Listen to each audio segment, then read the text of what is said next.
안녕하세요. 김준원입니다.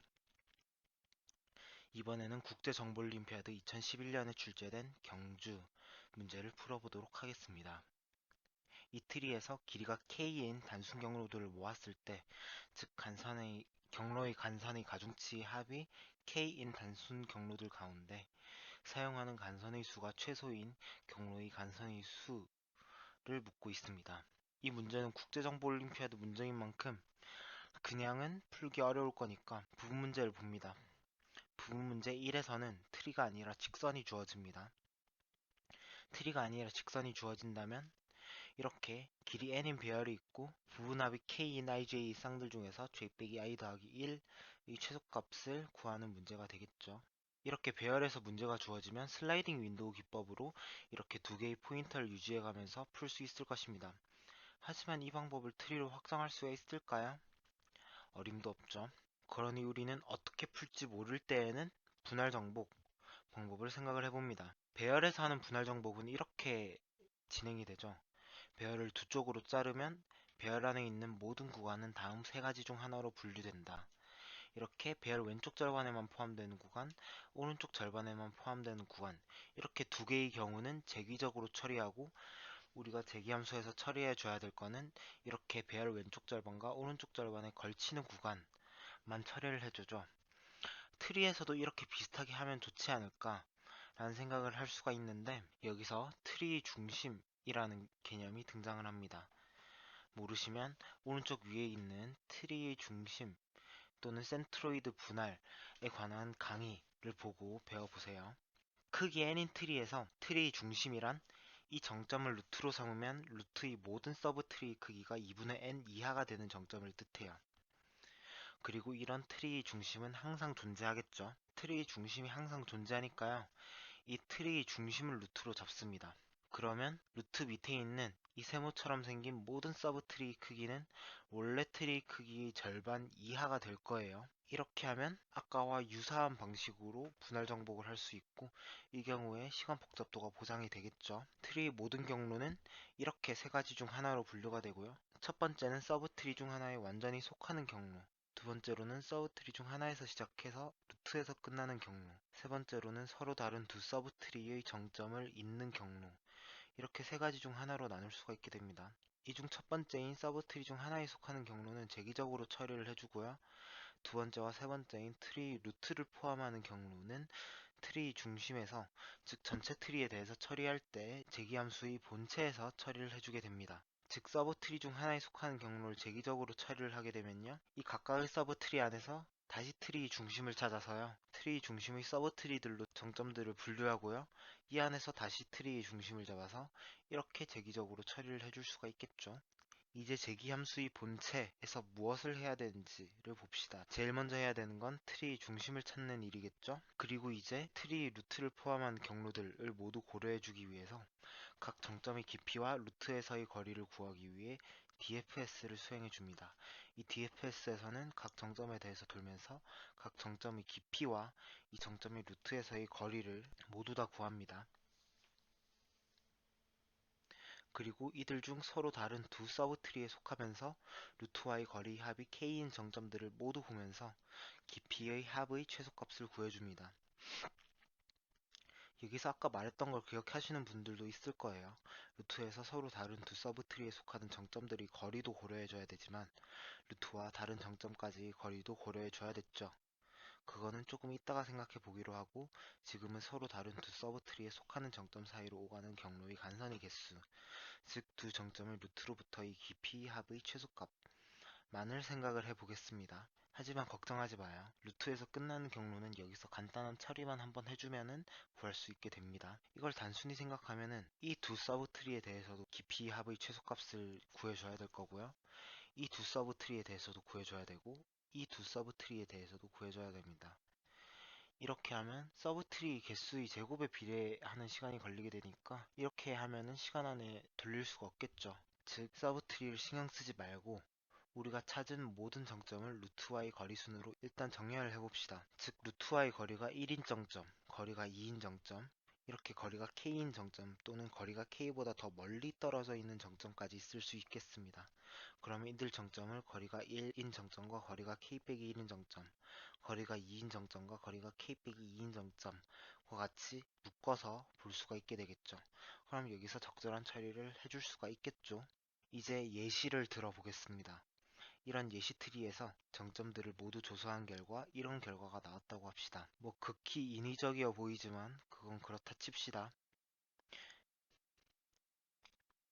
이 결과에서 같은 깊이를 가진 정점들끼리 묶어주게 되면요. 각 거리에 대해서 깊이가 가장 작은 정점 하나만 남겨주면 되겠다는 생각을 해줄 수가 있겠죠. 그러면 이제 K가 50이니까 루트 Y 거리가 10인 정점들과 40인 정점들을 묶어서 볼 수 있겠죠. 이 루트 y 거리가 10인 정점들 가운데 정점의 깊이 최소값은 1이고요. 루트 y 거리가 40인 정점들 가운데 정점의 깊이 최소값은 5가 됩니다. 그러니 이 둘을 잇는 경로는 루트를 지나게 되고 길이는 깊이 합인 1 더하기 5는 6이 될 거라는 생각을 해줄 수 있습니다. 물론 잘못된 생각이지만요. 그리고 루트 y 거리가 20인 정점들과 30인 정점들에 대해서도 똑같이 생각을 해줘서 4 더하기 1은 5인 경로를 하나 찾아줄 수가 있겠죠. 그러면 이 경우에는 이 루트를 포함하는 경우들 가운데 가장 지나는 간선의 개수가 적은 경로의 길이는 5가 되겠다 라고 생각을 해줄 수가 있습니다. 물론 잘못된 생각이죠. 이 경우에는 운이 좋게도 거리가 최소가 되는 두 정점이 서로 다른 서브트리 안에 들어있었지만 만약에 V4의 루트로부터의 깊이가 3이라는 조사 결과가 나왔다고 치죠. 이렇게 하면은 아까하고 똑같이 계산을 해주면 답이 6이 나오게 되는데 이 경우에 정답이 되는 두 정점인 V5와 V6는 같은 서브트리 안에 들어있기 때문에 이 경우에는 경로가 루트를 지나지 않게 되고요. 따라서 경로의 길이도 두 정점의 깊이 합과는 다르게 되겠죠. 이거는 재기적으로 들어갔을 때 고려해야 되는 거지 루트에서 고려해야 될 두 정점 쌍이 아니죠. 이렇게 같은 서브트리 안에 들어있는 두 점을 걸러낼 수 있는 효과적인 방법을 생각해내야 됩니다. 여기서 서브트리들에 A, B, C라고 이름을 붙였는데요. 실제로 구현을 하실 때는 DFS로 찾는 각각의 서브트리에 번호를 붙여주셔도 되고요. 각 서브트리에서 가장 위에 있는 서브트리의 루트를 서브트리 번호로 삼으셔서 구현을 하셔도 되겠습니다. 이때 각 거리에 대해서 깊이가 최소인 정점뿐만 아니라 두 번째로 최소인 정점 또한 기록해 봅시다. 단, 두 번째로 최소인 정점은 깊이가 최소인 정점과 다른 서브트리에 들어있어야 된다는 조건이 붙어 있습니다. 예를 들어 루트와의 거리가 30인 정점들을 모두 봐서 깊이가 최소인 정점이 V4이다를 알았으면 이번에는 서브트리 B에 속하지 않는 루트와의 거리가 30인 정점들 가운데 깊이가 최소인 정점을 찾아서 저장을 하는 겁니다. 이렇게 하면은 각 루트와의 거리에 대해서 두 번씩 탐색해주면은 구할 수가 있을 거고요. 영리한 방법을 사용해주면은 한 번의 탐색만으로 구할 수 있게 됩니다. 하지만 둘 다 시간 복잡도는 같으니까 별 의미는 없고요. 이렇게 DFS의 결과가 나왔다고 생각을 합시다. 그러면 아까 했던 방식과 똑같이 루트와의 거리가 10인 정점들과 루트와의 거리가 40인 정점들을 묶어서 볼 수가 있겠죠. 그러면 제일 먼저 거리 10에서의 최소 깊이 와 거리 40에서의 최소 깊이의 합인 1 더하기 5는 6이 답이 될 수 있지 않을까를 생각을 해봤는데 루트와의 거리가 10인 가장 가까운 정점인 V6와 루트와의 거리가 40인 가장 가까운 정점인 V5가 같은 서브트리 B 안에 들어있기 때문에 이 경우는 고려해주면 안 되겠죠. 이럴 경우에 두 번째 최소 깊이를 생각을 해주는 게 의미가 있습니다. 우리는 두 번째 최소 깊이를 첫 번째 최소 깊이하고 다른 서브트리에 들어있는 정점들 가운데 최소 깊이로 정의를 했기 때문에 이 첫 번째 최소 깊이에서 충돌이 일어났다면 이 두 번째 최소 깊이에서는 절대 충돌이 일어나지 않습니다. 그러니 루트와의 거리가 10인 두 번째 최소 깊이를 고려해주거나 루트와의 거리가 40인 두 번째 최소 깊이를 고려를 해줘서 1 더하기 6은 7과 3 더하기 5는 8 둘 중에서 작은 값인 7을 루트와의 거리가 10인 정점들과 40인 정점들 가운데의 최소 간선의 수로 계산을 해줄 수가 있게 됩니다. 그 다음 똑같이 루트와의 거리가 20인 정점들과 루트와의 거리가 30인 정점들 사이의 최소 깊이의 합을 계산을 해주는데요. 이번에는 거리 20에서의 최소 깊이와 거리 30에서의 최소 깊이를 이루는 두 개의 정점인 V2와 V4가 다른 서브트리 안에 들어있기 때문에 이 결과를 그대로 쓸 수가 있습니다. 따라서 이 경우에는 그대로 4 더하기 2는 6이 거리가 20인 정점들과 거리가 30인 정점들의 깊이 합의 최소값이라고 할 수 있겠습니다. 즉 아직 서브트리를 돌아보진 않았지만 루트를 포함한 경로들 중에서 가장 짧은 경로는 따라서 길이가 6인 경로라고 결론을 지을 수 있습니다. 하지만 우린 루트에서 끝나는 경로도 고려를 해줘야 되죠. 이거는 간단히 고려해야 될 대상에 루트와의 거리가 0이고 깊이도 0인 루트 그 자체를 포함시켜 줌으로써 해결을 할 수가 있습니다. 루트에서 끝나는 경로들은 루트와의 거리가 50인 정점들 사이의 경로일 거니까요. 루트와의 거리를 0으로 설정해 두면은 루트와의 거리가 50인 정점들과 잘 매칭이 돼서 최소 깊이를 찾아낼 수 있게 되겠죠.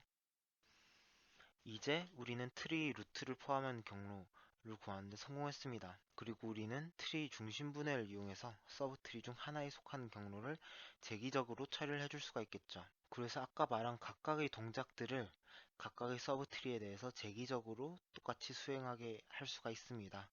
즉 각각의 서브트리에 대해서도 이 1, 2, 3번 과정을 순서대로 적용시켜 줄 수 있고요. 이 1, 2, 3번 과정이 order of n log n에 진행되고 이렇게 한번 진행할 때마다 각각의 트리 크기가 절반으로 감소하기 때문에 order of n log 제곱 n의 시간에 정답을 구할 수가 있게 됩니다. 그리고 트리 중심에 대해서 재기적으로 트리를 나눠주는 걸 어떻게 해야 될까를 고민하시는 분들이 있을 텐데 이거는 저녁에 체크 배열을 선언해주고 트리 중심에 대한 작업이 끝난다면 체크 루트는 1과 같이 체크해 둠으로써 해결할 수가 있습니다.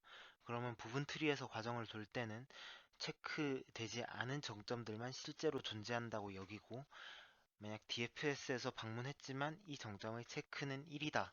그러면 이 정점은 존재하지 않는 거다 하고 무시해주는 방법으로 구현할 수 있게 되겠죠. 여기까지 경주 문제의 풀이였습니다. 감사합니다.